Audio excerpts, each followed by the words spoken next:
Welcome to another edition of Derby Tonight. I'm David Fuldigger. And I'm Chelsea Ledbetter. The Daytime Emmy nominations will be announced on May 14th, and the races are as close as you could imagine. Absolutely right, Chelsea. The soaps were so full of quality storylines that it's difficult to decide who will be singled out.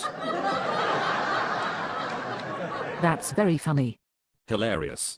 In reality, this year's Emmy voters will have to decide which show was slightly less appalling than all the others, and then probably give the award to General Hospital anyway. To tell the truth, I haven't watched soap operas regularly for more than a year. How will you predict the nominees if you haven't seen the shows? Not having any idea what the contenders did last year allows me to judge this race like the voters do.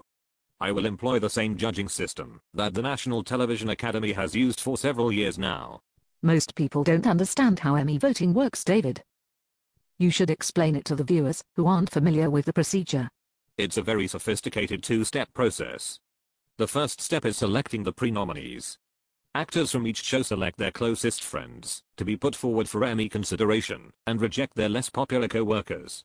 Many believe that it is actually talent and the quality of performance that is the basis for selecting pre-nominees. A common mistake. The second step is selecting the nominees.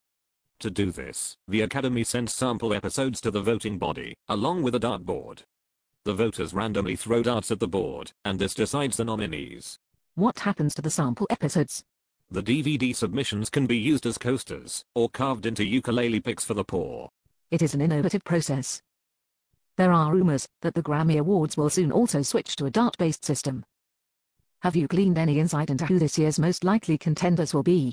All discussion must start with The Young and the Restless. It had a very good year. That's irrelevant. What is important to understand is how well The Young and the Restless uses the voting procedure to its advantage.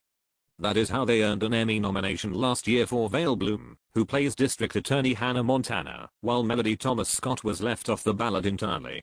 She was left off the ballot this year as well. So was Eric Braeden. Yes, Chelsea, by rejecting the most deserving members of their cast, they guarantee that they will be nominated in every category. I don't understand your logic. Because you are not looking at it like an Emmy voter.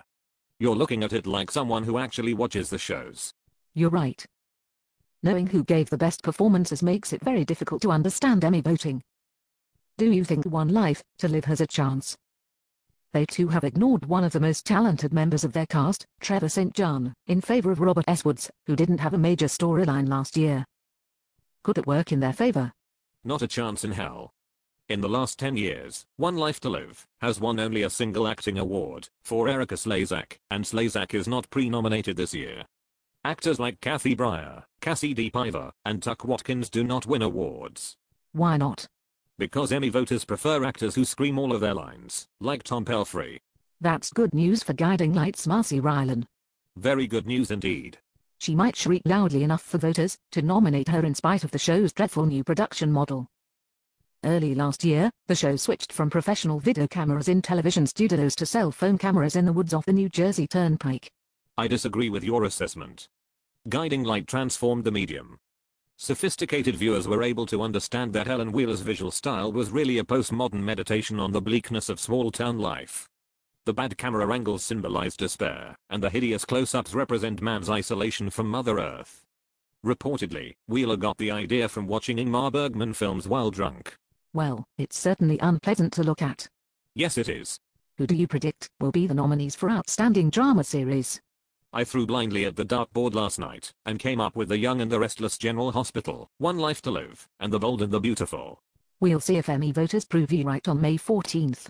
Until then, for Derby Tonight, I'm David Fuldigger.